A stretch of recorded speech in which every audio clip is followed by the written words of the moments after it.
जन उत्तराखंड बुलेटिन में सभी का स्वागत है। खबरों के सिलसिले को आगे बढ़ाएंगे, लेकिन एक नजर हेडलाइंस पर।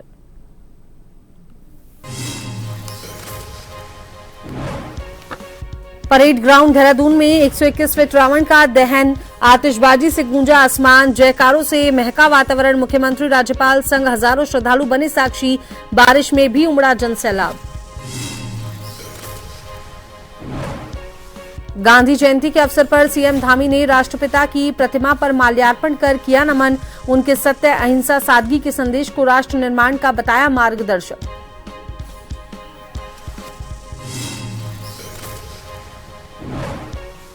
मुख्यमंत्री कैंप कार्यालय से हुआ 74वें वन्यजीव सप्ताह का शुभारंभ। सीएम धामी ने बाइक रैली को दिखाई हरी झंडी।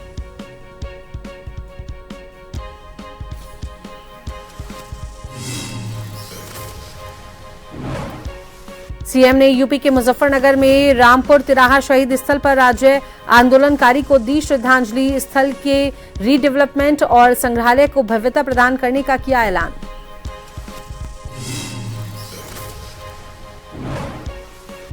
विजयदशमी पर बद्री विशाल धाम में कपाट बंद होने की तिथि घोषित। 25 नवंबर दोपहर 2:56 पर विधिवत पूजा अर्चना के बाद बंद होंगे कपाट। श्रद्धालुओं में उत्साह और भक्ति का माहौल।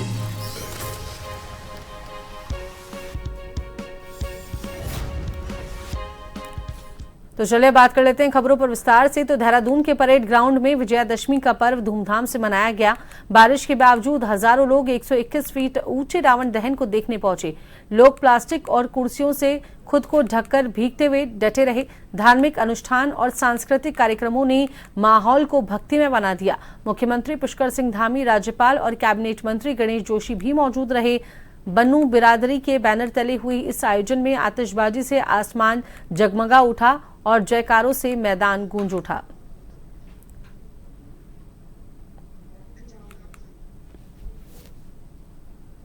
और आज ये बहुत स्पेशल डे है हम सबके लिए, देहरादून, उत्तराखंड और पूरे देश के लिए। मैं सिर्फ ये कहना चाहूँगी कि आज मुझे मेरे फ्रेंड्स के थ्रू यहाँ आने का मौका मिला। मैं बचपन में अपने फादर के साथ यहाँ आती थी और अभी काफ़ी टाइम से मैं राजस्थान रह रही थी, but after a long time मैं यहाँ आई हूँ वापस और मुझे मेरे फ्रेंड्स के थ्रू यहाँ आने का मौका मिला। तो ये बहुत एक अच्छा अरेंजमेंट किया गया है और बाकी यहाँ भीड़ देख के ऐसा लग रहा है कि काफ़ी लोग एक्साइटेड, उत्साहित हैं अपने बच्चों को यहाँ दिखाने के लिए हमारा कल्चर और हमारी स्पिरिचुअल कनेक्शन है जो हमारे गॉड्स के साथ, उसको यहाँ पे जो डिपिक्ट किया जा रहा है वो देख के बहुत अच्छी फीलिंग आ रही है और बहुत पॉजिटिव फीलिंग आ रही है। बस अच्छाई की जीत है बुराई पे, और जैसे आपने कहा कि असत्य पे सत्य की जीत है। निश्चित रूप से हम लोगों को संकल्प लेना चाहिए कि आज हम रावण दहन तो कर रहे हैं, लेकिन मैं साथ साथ एक चीज कहना चाहूंगी कि हम बुराई रूपी जो रावण हमारे अंदर बैठा है, इंसानों के अंदर बैठा है, सबसे जब तक उस चीज को दहन करने का संकल्प हम सबको यहाँ से लेना चाहिए, तभी इस पर्व की सार्थकता है।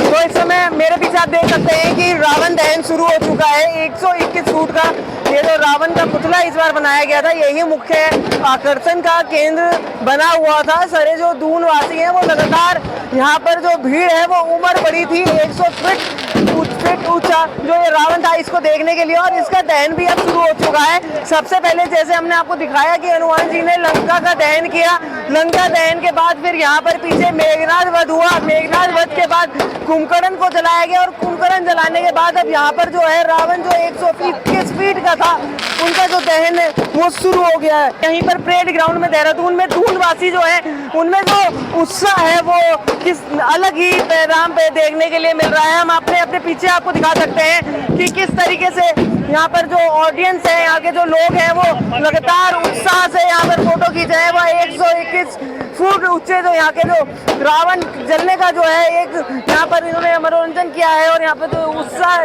लगातार जो यहाँ पर बना हुआ है। 6:30 बज रहे हैं और ठीक 6:30 बजे जो तीनों का जो दहन था, रावण दहन, कुंभकर्ण दहन और मेघनाद दहन, वो संपन्न हो रहा है। लेकिन जो देरी की बात है कि खलल, एक जो बारिश ने खलल डाल दिया था, जिसकी वजह से जो सभी जो ऑडियंस है, सभी जो लोग हैं वो यहाँ से चले गए थे। लेकिन उसके बाद फिर से एक बार फिर जब बरसात रुकी उसके बाद फिर से यहाँ पे लोगों का जो उत्साह है वो फिर बढ़ गया। और यहाँ पर कई लोग हैं हमारे साथ, जो यहाँ पर लोग आ रखे हैं, ऑडियंस आ रखे हैं, इनसे एक बार जानने की कोशिश करेंगे। मैम, आज दशहरा दहन है, यहाँ पर आप सभी लोग आए हैं, छोटे छोटे बच्चों को लेके आए हैं, किस तरीके से युवाओं को, संस्कृति को जोड़ने में काम आती है ये चीजें? आजकल की जनरेशन को ये सब देखना चाहिए, उन्हें पता होना चाहिए कि पहले राम जी ने कैसे हनुमान जी ने कैसे लंका जलाई थी। उन लोगों को सब कुछ चीज़ें, उन्हें अच्छी अच्छी चीज़ें वो ज्ञान होना चाहिए। तो ये बहुत ज़्यादा ज़रूरी है, इसलिए हम अपने बच्चों को अपने साथ लेके आते हैं, चाहे कैसा भी वेदर हो। हम लोग पूरा ट्राई करते हैं कि वो लोग आए और देखें। तो मैम जैसे अभी हमें देखने मिला था कि यहाँ पर भीड़, अभी बारिश बहुत ज़्यादा हो गई थी जिसकी वजह से, लेकिन लोगों का जो उत्साह है वो देखने के लिए 121 फीट का इस बार रावण भी बनाया गया। किस तरीके देखते हैं, किस तरीके का आपको माहौल देखने के लिए मिला? माहौल सब लोग बहुत ही ज्यादा उत्साहित थे और जितने भी वहाँ से जय श्री राम के नारे लग रहे थे, हम लोग तो पूरा सपोर्ट कर रहे थे। आज 121 फुट का रावण जलाया गया, बारिश हो गई, कई तरीके की कठिनाई आई, लेकिन लोगों के जो हौसले हैं वो बुलंद रहे। आप लोग भी यहाँ पर रुके हुए हैं, किस तरीके देखते हैं, किस तरीके से संस्कृति को जोड़ने में काम आता है? देखिए, हर साल हमारी यहाँ पर विजयदशमी आती है और हर साल यहाँ पर परेड ग्राउंड में कई पिछले सालों से रावण दहन होता आ रहा है। और इस बार की विजयदशमी ने हमें ये भी सिखाया है कि आखिर किस तरीके से हमारे यहाँ पर इतने सारे इस समय लोग अभी भी मौजूद है। बारिश होने के बाद हम लोग भीगे भी हैं और हम लोग ही नहीं बल्कि बाकी लोग भी। तो आखिरकार हमें अपने सनातन धर्म के बारे में काफ़ी चीज़ें सिखाती है, एक नई ऊर्जा दे करके जाती है। और आखिरकार एक न्याय जो कि हम सबको मिला था जब ये रावण दहन हुआ था, तो हम सबको एक नई ऊर्जा देती है। और इसी ऊर्जा के साथ आप देख सकते हैं यहाँ पर इतने सारे लोग इस समय मौजूद हैं और यही हमारा सनातन धर्म है। जय श्री राम। देख सकते हैं जय श्री राम के नारों के साथ यहाँ पर लगातार जो लंका दहन है और पूरा जो रावण दहन का प्रोग्राम है वो कंप्लीट हो चुका है। और यहाँ के लोगों में जो आवाज़ गूंज रही है अपनी संस्कृति को दिखाने की जो होड़ है वो भी एक लगातार क्या लगी हुई है। और लगातार यहाँ पर जो लोग हैं वो खुश नजर आ रहे हैं। और हम भी आपको पूरा यहाँ पर दिखाना है किस तरीके से पूरा जो लंका दहन और पूरा रावण दहन हमने भी आपको पूरा दिखाया। तो तब तक के लिए पूरे जो यहाँ पर वातावरण है वो शुद्ध हो चुका है। तो बने रहिए इसी तरीके से। मैं अपने कैमरा सहयोगी अमित कुमार के साथ एसडी पायलट, जन टीवी, देहरादून। आज पूरे देश में बुराई पर अच्छाई की विजय के प्रतीक दशहरा पर्व को काफी धूमधाम के साथ मनाया जा रहा है। लोहाघाट क्षेत्र में भी दशहरे को काफी धूमधाम से मनाया गया। चंपावत जिले के लोहाघाट के सीमांत क्षेत्र मंडलक के प्रसिद्ध भगवती मंदिर में आज सुबह से ही भक्तों का तांता लगा रहा। दूर दूर से भक्त मां के दर्शनों के लिए पहुंच रहे थे। परंपरा के अनुसार आज दशहरा पर्व पर मां भगवती के मंदिर में भक्तों के द्वारा भैंस की बलि चढ़ाई जाती है, पर इस बार बलि नहीं चढ़ाई गई। सिर्फ नारियल काटकर परंपरा का निर्वहन कर मां का आशीर्वाद लिया गया।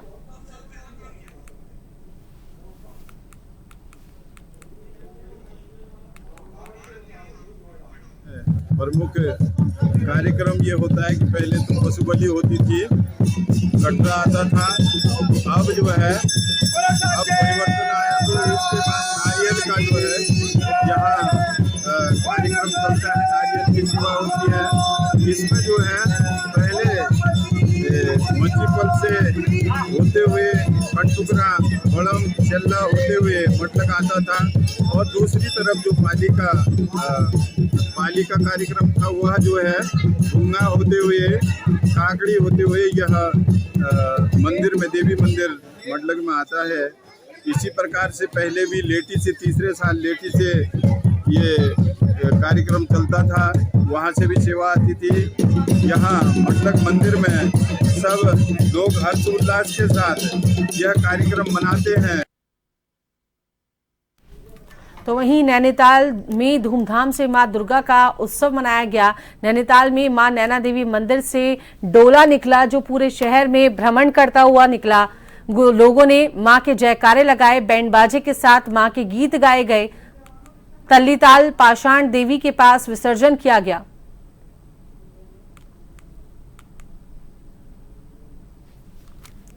दुर्गा पूजा महोत्सव के पूर्व अध्यक्ष चंदन कुमार दास में इस वर्ष दुर्गा पूजा बड़े धूमधाम से मनाया गया है। और आज विजयदशमी है और हमारी दुर्गा माता का परिक्रमा चल रहा है। और इस परिक्रमा में आज शाम को नई लिखकर विसर्जित किया जाएगा।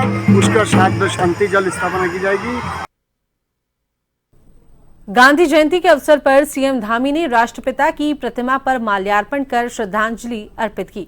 मुख्यमंत्री ने कहा कि राष्ट्रपिता महात्मा गांधी ने अपने सत्य, अहिंसा और त्याग के मार्ग से पूरे विश्व को शांति और एकता का संदेश दिया। उनका जीवन दर्शन आज भी समाज को नई दिशा देने वाला है। मुख्यमंत्री ने सभी लोगों से गांधी जी के विचारों को जीवन में अपनाने का आह्वान किया। उन्होंने कहा कि गांधी जी की प्रेरणा से ही हमें स्वच्छता, आत्मनिर्भरता और सादगी का संदेश मिलता है जो राष्ट्र निर्माण की आधारशिला है।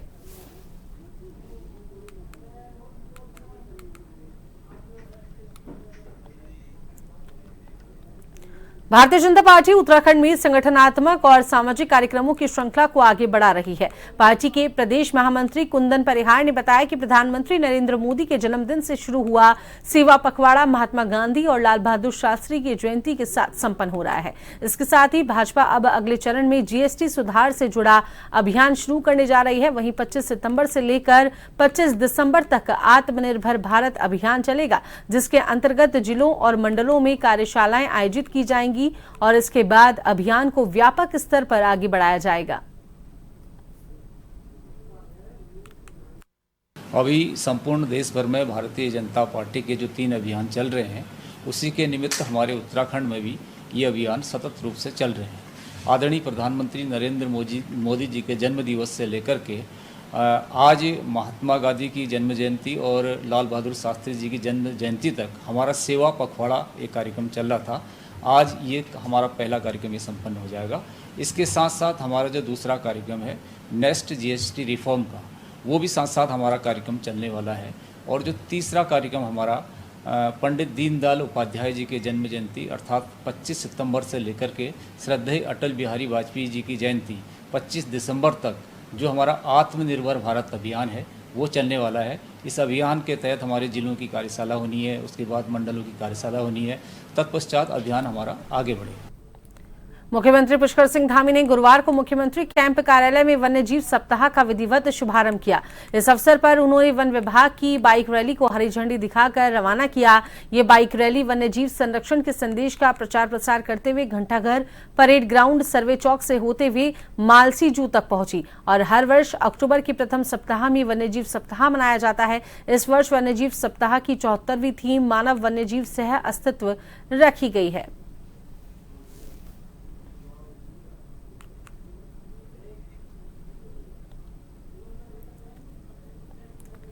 तो चले वक्त तो चला है एक छोटे से ब्रेक का।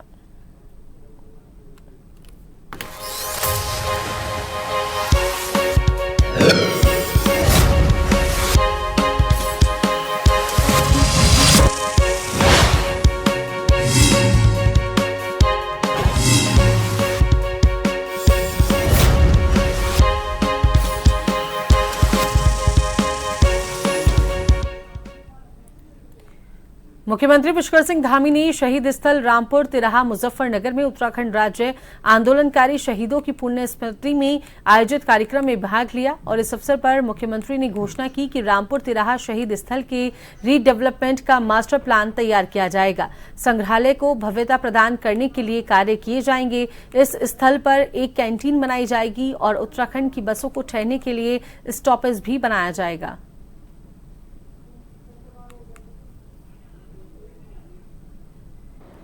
मैं सबसे पहले तो उत्तराखंड राज्य की प्राप्ति के लिए अपने प्राणों का बलिदान देने वाले अमर बलिदानी स्वर्गीय रविंद्र रावत जी, स्वर्गीय सत्येंद्र चौहान जी, स्वर्गीय गिरीश भद्री जी, स्वर्गीय राजेश लखेड़ा जी, स्वर्गीय सूर्य प्रकाश थपलियाल जी, स्वर्गीय अशोक कैसिव जी एवं स्वर्गीय राजेश नेगी जी को समस्त उत्तराखंड वासियों की ओर से, आप सबकी ओर से भावभीनी श्रद्धांजलि अर्पित करता हूं।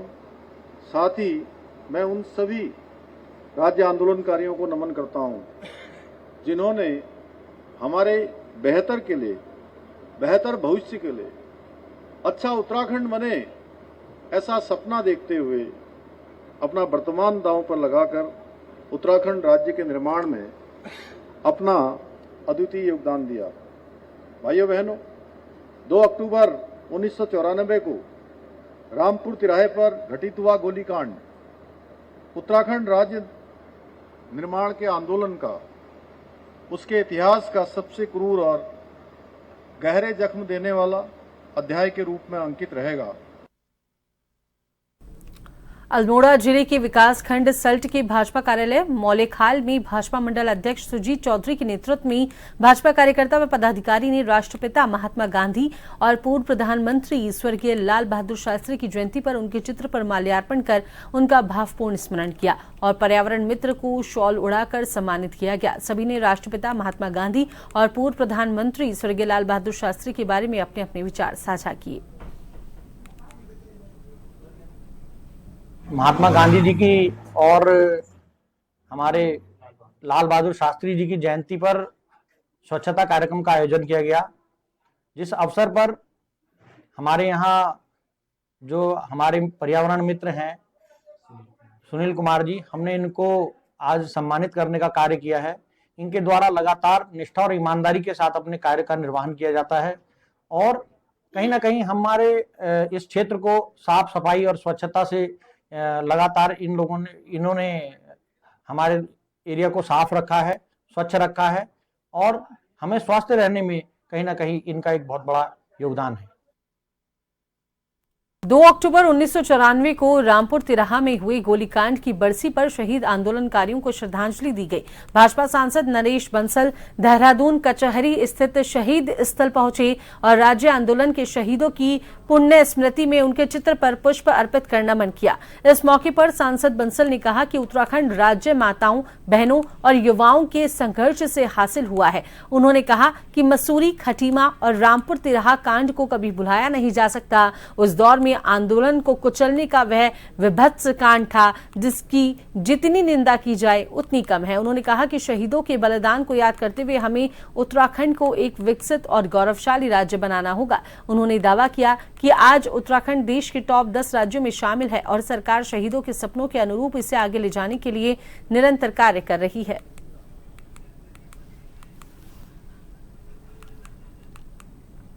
उत्तराखंड को बने आज 25 वर्ष हो गए हैं। युवा राज्य है, लेकिन ये राज्य हमको माताओं बहनों के संघर्ष से, युवाओं के बलिदान से मिला है।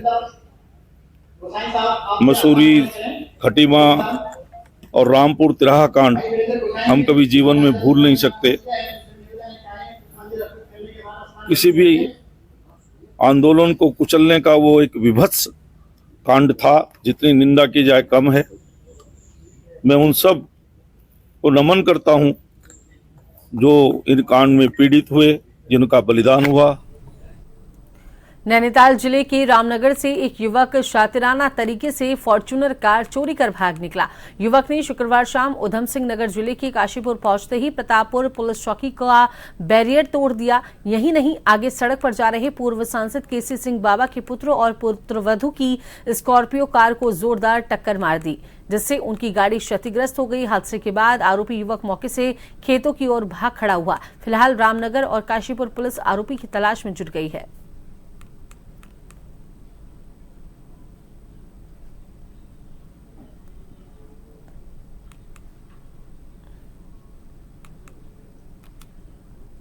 एक आदमी फॉर्च्यूनर गाड़ी लेके भाग रहा है। इस सूचना पे हम लोग मैं वाहन निकले और हम लोगों ने गाड़ी का पीछा किया और आगे प्रतापपुर बैरियर में सूचना दी और प्रतापपुर बैरियर को तोड़ते हुए निकल गया।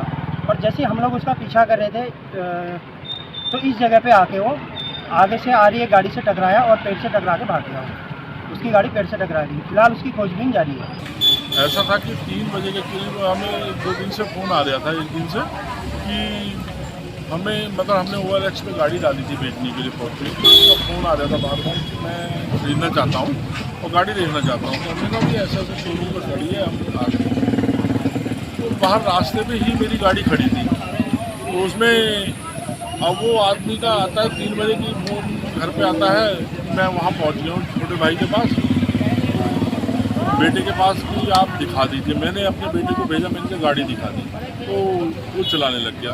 अब थोड़ा सा जाता है करीब 1.5-2 किलोमीटर के करीब, तो उसे कहता है कि आपकी गाड़ी में आवाज़ आ रही है बहुत। तो उसे कहा देना जरा खिड़की खोल के देखो आवाज़ कहाँ से है। उसने खिड़की खोली तो उसने धक्का दे दिया उसको। तो फिर भी उसने पकड़ने की कोशिश करी, ज़बरदस्ती धक्का दे दिया। उसके चोटें भी बेटे की लगी है। तो धक्का दे के बस गाड़ी वहाँ से उसने घुमा के और एकदम भगा ली। और जब तक हमने दोबारा पुलिस को भी फ़ोन कर दिया, वो लोग भी लगे, उन्होंने बैरियर लगवाया प्रतापपुर में, वहाँ पे भी उन्होंने बैरियर तोड़ के और ये धनौरी में आके दूसरी गाड़ी में मार के आके एक्सीडेंट हो गया। यहाँ से इस खास बुलेटिन में इतना ही। बने रहिए एजन टीवी के साथ। नमस्कार।